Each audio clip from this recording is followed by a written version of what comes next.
అందరికీ నమస్తే. ప్రభుత్వం ఒక 3 కీలక నిర్ణయాలు తీసుకున్నది. ఆ 3 కీలక నిర్ణయాలు ఏందంటే అన్ని జనాలకు నష్టం చేసేది. అన్ని జనాలకు చడగోపం పెట్టేటివే. దేనికోసం అంటే రాష్ట్ర ప్రగతికి అదనపు నిధుల సమీకరణ కోసమంట. అంటే ఎట్లున్నదంటే కష్టపడి సంపాదించుకో అని జనాలకు చెప్తారు కదా. గవర్నమెంట్ మాత్రం కష్టపడదంట, సంపాదించదంట, జనాలకు వంచదంట. జనాల దగ్గర నుంచి ఎట్లా వసూలు చేయాలనో అదంట. 3 ప్లాన్లు అట్లే ఉన్నాయి. ఒకటి భూములు అమ్మడం. భూములు అమ్మడం కోసం భూములు లేవు, ఆల్రెడీ అమ్మేసినారు ఉన్నకాడికి. ఇక అంత కాస్ట్లీ భూములు లేవు కాబట్టి సిటీ సరౌండింగ్లో ఎక్కడెక్కడ గవర్నమెంట్ భూములు ఉన్నాయి, అసైన్ భూములు ఉంటాయి కదా, వాటి మీద కన్నేసినారు. చెప్తా దానిలో ప్లాన్. రెండవది ట్యాక్సులు అంట. చూడు, తెలంగాణ ప్రజలు, హైదరాబాద్ ఉండే ప్రజలు బాగా తెలుసుకోవాల్సింది ట్యాక్సులు. అందరం హౌస్ ట్యాక్సులు కడుతున్నారు ఓనర్స్ అంతా, కానీ అట్లా కాదంట. ఆ సిస్టమ్ మార్చబోతున్నారు. మూడవది అప్పులు.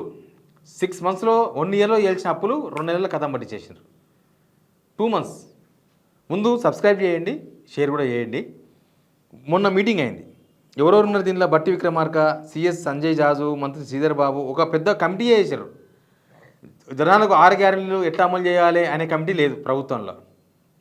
లేకపోతే జనాలకు ఇచ్చిన హామీలు, మిగతా హామీలు ఎట్లా అమలు చేద్దాం అనే దాని మీద కమిటీ లేదు. జనాల సమస్య ఎట్లా పరిష్కరించాలి, వచ్చే సమస్యలు చాలా ఉన్నాయి. ఫీజు రియంబర్స్మెంట్ ఉంది, లేకపోతే మహిళలకు 25,000 రూపాయలు ఇస్తామని చెప్పినాం, లేకపోతే 19 సంవత్సరాలు దాటి కాలేజీకి పోయి ప్రతి ఒక్కరికి స్కూటీ ఇస్తామన్నాం, తులం బంగారం ఇస్తామన్నాం. దీనికి ఏ కమిటీలు లేవు. దీనికి అసలు కమిటీలే లేవు. కనీసం ఫీజు రియంబర్స్మెంట్ కమిటీ లేదు. అదైతే అత్యవసరం కదా, ఫీజు రియంబర్స్మెంట్ చాలా అత్యవసరం, దానికి కూడా కమిటీలు లేవు. కానీ ప్రభుత్వం డబ్బులు ఎట్లా సేకరించాలి, జనాల ముక్కు విండి ఎట్లా వసూలు చేయాలి, జనాల దగ్గర నుంచి వసూలు చేయాలి, డెవలప్మెంట్ చేయాలి. ఈ డెవలప్మెంట్ కూడా చేస్తలేరు. డెవలప్మెంట్ కూడా ఏం లేదు. రోడ్లు బొక్కలు పడితే గంతే, ఇంకా కొట్టుకపోవాల్సిందే. ఆ రోడ్డు ఇంత గుంత ఇంత కావాలి, ఇంత గుంత ఇంత కావాలి, బొక్క పడాలి, దానికి కొట్టుకపోవాల్సిందే తప్ప ఇలా బొక్క గుంత కూడా ఊడ్చారు, బొక్క కూడా ఊడ్చారు. ఒక్క రోడ్డు కూడా కొత్తగా వేసేది లేదు. డెవలప్మెంట్ ఏం లేదు. కానీ ప్రభుత్వం నడపనికనే, సంసారం నడపనీకనే ఇవన్నీ చేస్తున్నది వీళ్ళు. అంత ఎఫిషియన్సీ అనమాట గవర్నమెంట్, అంత ఎఫిషియన్సీ. భూములంట ముందు హైదరాబాద్ చుట్టూ ఉన్న ఇక్కడ కోకాపేట ఏరియాలో ఉన్న వాల్యుబుల్ భూములు మొత్తం ఆల్మోస్ట్ ఎకరా 270 కోట్లు, ఎకరా 170 కోట్లు అట్లా ఇట్లా అమ్మేసిండ్రు. ఆటకెళ్ళు మొత్తుకుంటారు ఆడపోతే. ఈ గేటెడ్ కమ్యూనిటీ ఉంటాయి కదా, దానిలో ఉన్న పార్క్ స్థలాలు హెచ్ఎండిఏకు ఉంటాయి కదా, జిహెచ్ఎంసీకి, దానిలో కూడా ప్లాట్ చేసి అమ్మేసింది గవర్నమెంట్. అంత దారుణం జరిగింది. ఆ ఖాళీ జాగాలు ఎక్కడ పడితే అక్కడ, కుక్కడపల్లి ఎక్కడ ఖాళీ ఉన్నాయి అవన్నీ ఐడెంటిఫై చేసిర్రు, అమ్మేసిండ్రు, అయిపోయింది. ఇంకా ఇప్పుడు ఏడమ్మినా 4 కోట్లు 5 కోట్లు ఎకరా తప్ప 100 కోట్ల ఎకరా అమ్మే భూములు తక్కువైపోయినాయి, లేవు అనమాట, అసలు లేవు. తర్వాత ఇంకొకటి ట్యాక్సులు. ఇప్పుడు వీళ్ళు కోర్ ప్యూర్ అనేది పెట్టిరు కదా. ఇప్పుడంట హైదరాబాద్ ఔటర్ రింగ్ లోపల ఉన్న అందరికీ ఓనర్లకి ఇది హెచ్చరిక. నిజంగా చెప్పాలంటే ట్యాక్సులు కడుతున్నారు. ఆ ట్యాక్సులు ఎట్లా డిసైడ్ చేసిన మున్సిపాలిటీసు, మీ ఏరియాలో సంవత్సరానికి ఎంత రెంట్ ఉంటుంది, ఆ రెంట్ను యావరేజ్ చేసి ట్యాక్సులు డిసైడ్ చేసినారు. అది కాదంట, ఇప్పుడు భూముల వాల్యూ గవర్నమెంట్ మొన్న పెంచింది కదా, ఆ భూముల వాల్యుయేషన్ను డిసైడ్ చేసుకొని ఆ భూముల వాల్యుయేషన్ను 0.5%, 1.5% డిసైడ్ చేస్తుందంట. దానికోసం బిల్లు పెట్టిండ్రు. చాలామంది రౌండ్ టేబుల్ సమావేశాలు అవి పెడుతున్నారు. ఈ సివిలైజేషన్ ఫోరమ్స్ అంటే ప్రజా హక్కుల వాళ్ళు మాట్లాడుతున్నారు ఆల్రెడీ. అంటే ఇప్పుడు ఒక 6,000 ట్యాక్స్ ఉందనుకో, నాకు తెలిసి 13 నుంచి 15,000 పోతుంది గవర్నమెంట్. అసలు ఇప్పుడు హౌస్ ట్యాక్స్ ఒకసారి కట్టిన తర్వాత మళ్ళీ కట్టించుకోవడమే దారుణమైన ఇష్యూ. అసలు అది ఎందుకు కట్టించుకుంటుందో గవర్నమెంట్ క్లారిటీ ఇవ్వాలి, ఆ చట్టాన్ని దాన్ని సవరించాలి. కాదు, అట్లా కాదంట. ఇది ఇప్పుడు కడుతున్న ట్యాక్స్ను డబల్ త్రిబుల్ చేయనికే మొత్తం గవర్నమెంట్ భూమి రేటు దాన్ని తీసుకొని మీ ఇల్లు ఎన్ని గజాలలో ఉంది, ఎన్ని గజాల్లో ఉంది మీ ఇల్లు, ఇంకా డైరెక్ట్గా ఓపెన్ ఫ్లాట్ ట్యాక్స్ లాగా అనమాట. ఇంకా ఎన్ని ఫ్లోర్లు ఉంది, మళ్ళీ ఇప్పుడు సింగిల్ ఫ్లోర్ ఉంది, సింగిల్ ఫ్లోర్కు 150 గజాలు లేకపోతే 200 గజాలు ఇల్లు అనుకో. ఇది 200 గజాలకు గవర్నమెంట్ వాల్యూ ఎంత ఉంది, ఆ భూమికి రెంట్లు గింట్లు సంబంధం లేదు, ఆ భూమికి ఎంత వాల్యూ ఉంది, దానిలో 1%, 1.5%, 0.5% అది ఏరియాని బట్టి డిసైడ్ చేస్తారంట. ఒకవేళ 2 ఫ్లోర్స్ ఉంటే డబల్ అవుతుంది, 3 ఫ్లోర్స్ ఉంటే ట్రిపుల్ అవుతుంది, 4 ఫ్లోర్స్ ఉంటే 4 ఇంతలు అవుతుంది. ఇక నాకు తెలిసి ఆ ఇండ్లు అలాగే గవర్నమెంట్కి అప్ప చెప్పేసి మంచిగా గవర్నమెంట్ ఏదైనా చూపిస్తే ఆడ బతకడం బెటర్. ఇది ఆల్రెడీ బిల్ తీసుకొచ్చింది. రేపు ఆగస్టులో సభలు పెట్టబోతున్నారంట. రేపు సభలు కూడా పెట్టబోతున్నారు. అంటే జనాల దగ్గర నుంచి డబ్బులు వసూలు చేయడం అనమాట.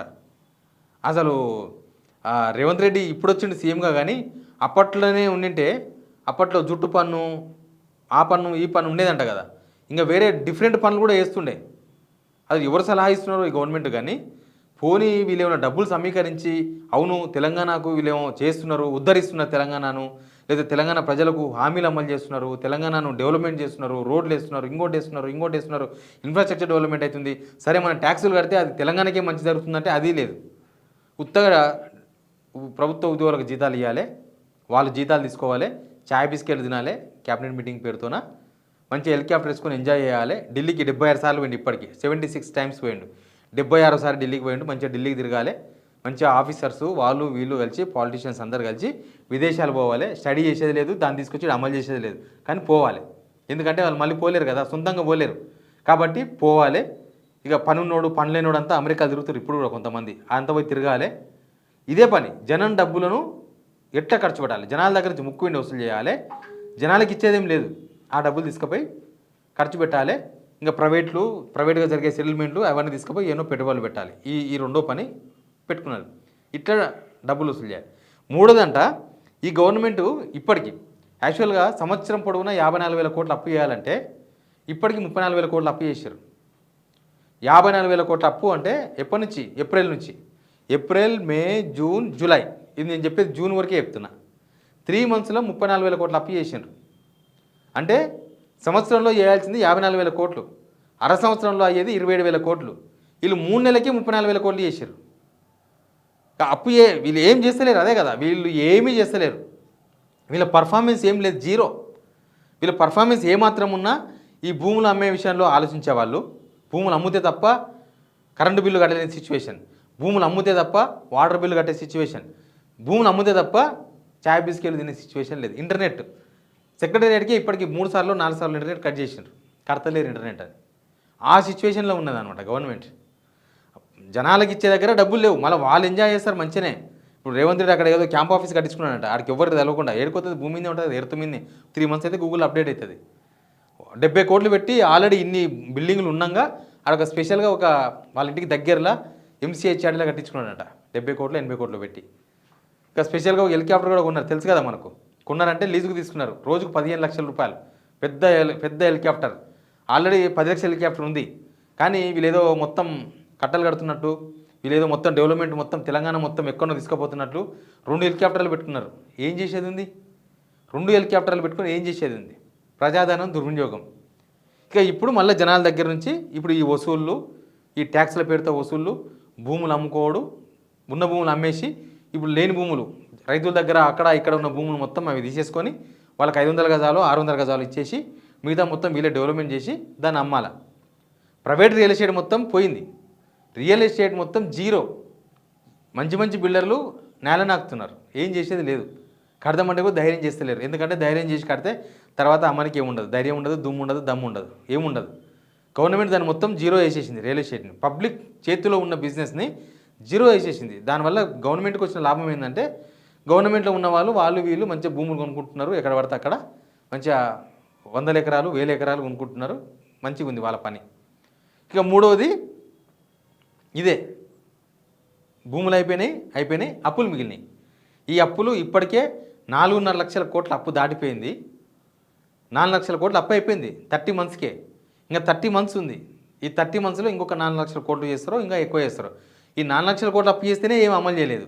ఇంకా నెక్స్ట్ 2.5 years ఏమైనా అమలు చేయాలంటే స్కీమ్సో అంతకన్నా డబుల్ అప్పు చేయాల్సి వస్తుంది. అంటే వీళ్ళు ఒక్కరే 15 లక్షల కోట్లు అప్పు చేస్తారేమో. ఎనీవే వీళ్ళు కష్టపడి డబ్బులు సంపాదించేవాడిని కష్టపోతూ అంటారు. కష్టపడకుండా ఉత్తగా భూములు అమ్మి, తాతగారు సంపాదించిన భూములు అమ్మి, లేకపోతే ఆ భూములు కుదబెట్టి అప్పులు చేసి, లేకపోతే వాళ్ళ మీద వీళ్ళ మీద బతికితే సోమరిపోతూ అంటారు. ఈ గవర్నమెంట్ ప్రస్తుతం సోమరిపోతుతనంలో ఉంది. సోమరిపోతు అంటే ఏం చేయరనమాట. పంచలు సర్దుకుంటే టైం సరిపోయింది వాళ్ళకి. హెలికాప్టర్ తిరగాలి, పంచలు సర్దుకోవాలి, కార్లు తిరగాలి, మంది పైసలు పెట్టి సోకులు పడాలి, కథం. తెలంగాణ మొత్తం ఏం చేయాలో అది చేస్తున్నారు మొత్తానికి. ఎనీవే ఇక ఈ మధ్య జనం కూడా కొంత చైతన్యవంతులైన జెన్జీ వచ్చిన తర్వాత మామూలు వాళ్ళు కూడా ఆలోచిస్తున్నారు. అది ఎక్కడ దూరం పోతుందో ఎందుకు దూరం పోతుందో తెలియదు. కానీ ప్రభుత్వం ఎంచుకున్న ఈ విధానం కరెక్టేనా? మీరు కూడా కామెంట్ బాక్స్లో చెప్పండి. Please subscribe.